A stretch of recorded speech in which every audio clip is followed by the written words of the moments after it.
Welcome back to the channel for part 6 of what I believe would have happened had Ben Solo never turned to the dark side. Before I begin, I want to remind you all that my goal here is not to challenge what we saw in the movies, but rather to provide an accurate representation of one way things could have played out had Luke and Ben handled Ben's conflict differently. But anyways, as usual, if you are new to this series and you'd like to go watch the other videos first, you will be able to find all of them linked in the description below. But now without further ado, let's get into the story. I'll be picking this chapter of the story up right where I left off in chapter 5, so here we go.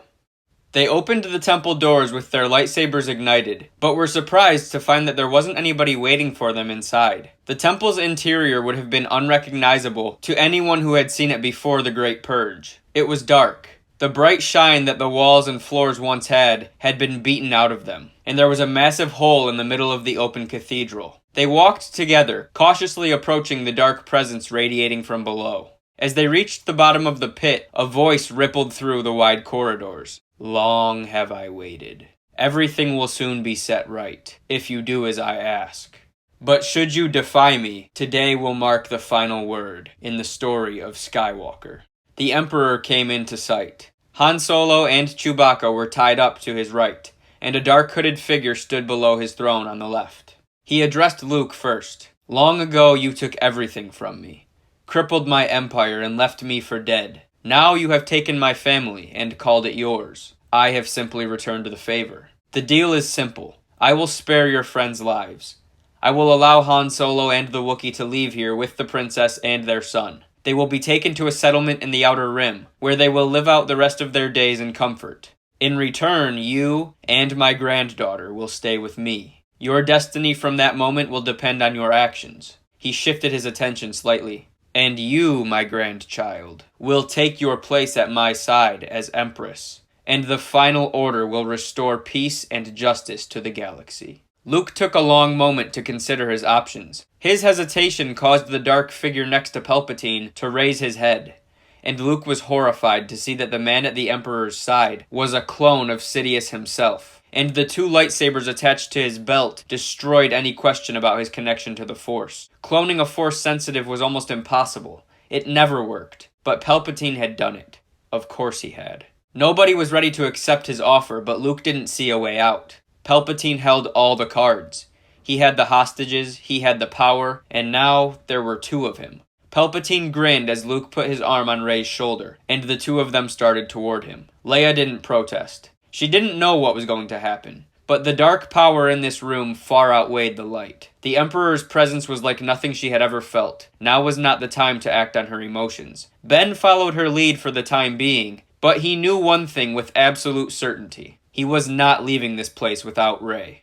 Luke and Rey reached the foot of the Emperor's throne, and to Luke's surprise, the Dark Lord upheld his end of the deal. He released Han and Chewie, who joined Leia and Ben. 3 guards emerged from the shadows behind them and began to escort them up the stairs. As they made their way toward the top, Ben made his move. He was not going to leave them behind. He couldn't. He pulled his mother's saber from her belt with the Force, while igniting his own as well, and stutter-stepped backwards all in one motion as each saber plunged through one of the guards. The third swung his weapon at Ben's head, but he ducked and tackled the guard off the stairwell. They struggled for position as they descended, but just before they hit the ground, Ben levitated himself backwards and slowly lowered himself. The Emperor smiled. "So be it, Jedi." Leia jumped down to help her son as battle quickly ensued. Rey ignited both sides of her lightsaber, both blades glowing a bright yellow. Luke and Leia fired up their green and blue sabers and prepared to face the Emperor and his clone.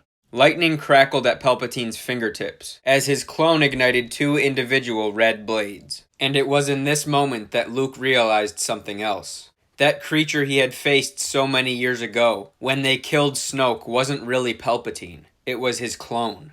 The real Emperor had been hiding all along, waiting for this day. Han and Chewie were forced backward and back onto the main floor of the temple by a group of individuals dressed in all black. The 2 of them were unarmed and stood no chance against the Dark Warriors. As the fight below intensified and lightning filled the room, Palpatine spoke to his grandchild while easily deflecting any attack that came his way. He was an awful man with terrible intentions. She was well aware of that, but his wicked connection to the Force intrigued her. Not because she had any desire to use his power, but because his abilities showed how much knowledge he had to offer. She was familiar with the dark side, but never allowed to fully explore that side of herself. As he spoke to her and lectured the Jedi's fear of the true nature of the Force, Rey's intentions began to shift. That wicked desire to give herself fully to the dark side, to unleash all her fear and anger, to free herself from the clutches of her teachings. Why only use a part of the dark side when she could so easily release it all? Unlimited power, she thought to herself. Those words had been beaten into her brain for as long as she could remember. Across the arena, Luke and Ben had gained the upper hand on the clone. Luke had channeled his enemy's dark energy back onto him, exposing the rare weakness in his fighting style, an ability he had read about from an old Jedi Master who fought during the Clone Wars. And as an opening presented itself, Luke seized the opportunity and struck the Emperor down. He then turned to face the real enemy, who had already taken notice of Luke's act. He shifted his attention toward them and raised Leia, Luke, and Ben into the air, crushing their airways as they hopelessly struggled to breathe. Rey stood with her saber ignited, unsure of what to do. "Strike me down," the Emperor said. "Kill me, and my spirit will pass into you. You will be Empress, and your friends will be saved." Rey considered everything. Empress. That might not be so bad. She could rule over everyone, make things the way she wanted them to be, ruling with the dark side as her ally. But what would that feel like with her grandfather still pulling the strings? How much control would he have over her? Maybe she shouldn't. It was 4-on-1. They should be able to take him. "You still question my power." "It is time then. A life for a life, young Skywalker. But not yours. Not yet, anyhow. I want you to suffer." He crushed Ben Solo with everything he had and prepared to unleash his full power. Leia wouldn't allow it. It took almost everything she had just to free herself, and as Palpatine delivered the final blow of Force lightning at Ben, Leia dove in front of him, absorbing the full force of the Emperor's rage. She was pushed back, slamming into her son as they both flew across the floor. They didn't move. There wasn't the slightest sign of life from either one of them. The Emperor spoke again. "Now your friends are gone. You have failed them. Let that be your final mistake. The hate is swelling in you now. Strike me down, fulfill your destiny. Luke Skywalker will live and the galaxy will be yours." Her grandfather's power was undeniable, and he was in complete control here. But she couldn't do it. She could no longer sense Ben at all, but his death snapped her out of her trance. It gave her new strength she never knew she had. She couldn't let the Sith reign. She was disgusted with herself for even considering it. The Emperor read her thoughts, and prepared to deliver the final blow to Luke. But suddenly, a young man who Rey did not recognize appeared in front of them. "I thought you would have learned your lesson by now, Chancellor," the man said. Darth Sidious's mouth dropped as he stared at his old apprentice. He regained control as he responded. "You're not really here. Alive in a different realm, maybe, but you cannot interfere." Anakin smiled. "Would you like to test that theory?" He glanced at Rey and nodded. She had heard of these ghosts before, but she had never encountered one. And she had no clue what was about to happen, but for some reason, she trusted him. "You have been warned," the man said as he disappeared into thin air. The Emperor was caught a bit off guard when he saw Luke had been freed, but he still raised his hands and prepared to end this bloodline, once and for all. Rey rejoined Luke and stood at his side. "Weak," the Emperor scowled as he proceeded. Luke and Rey summoned their weapons from the floor behind them to meet the Emperor's assault. And to their own surprise, it worked. Anakin, Yoda, Obi-Wan, and Qui-Gon all stood behind them, and channeled their power into Rey and Luke. And just as we have seen before, the Emperor could not stop. He was destroyed by his own power. It was over. The spirits behind them disappeared, and Luke fell to the ground. Rey was drained, but still alive. She sat next to Luke and stared at him as tears streamed down her face. Maybe if she hadn't hesitated, he would still be alive. She wasn't strong enough. She wasn't ready. This was her fault. She placed her hand on his chest and began to transfer her life into him. But instead of channeling her life into Luke, the last bit of life Luke had entered Rey's body. And as that happened, a voice reached out to her. It was Luke. "No, Rey, don't. This life is no longer mine to live. It's time for you to return this energy to where it belongs. My journey ends here. But yours is just beginning. Don't be afraid.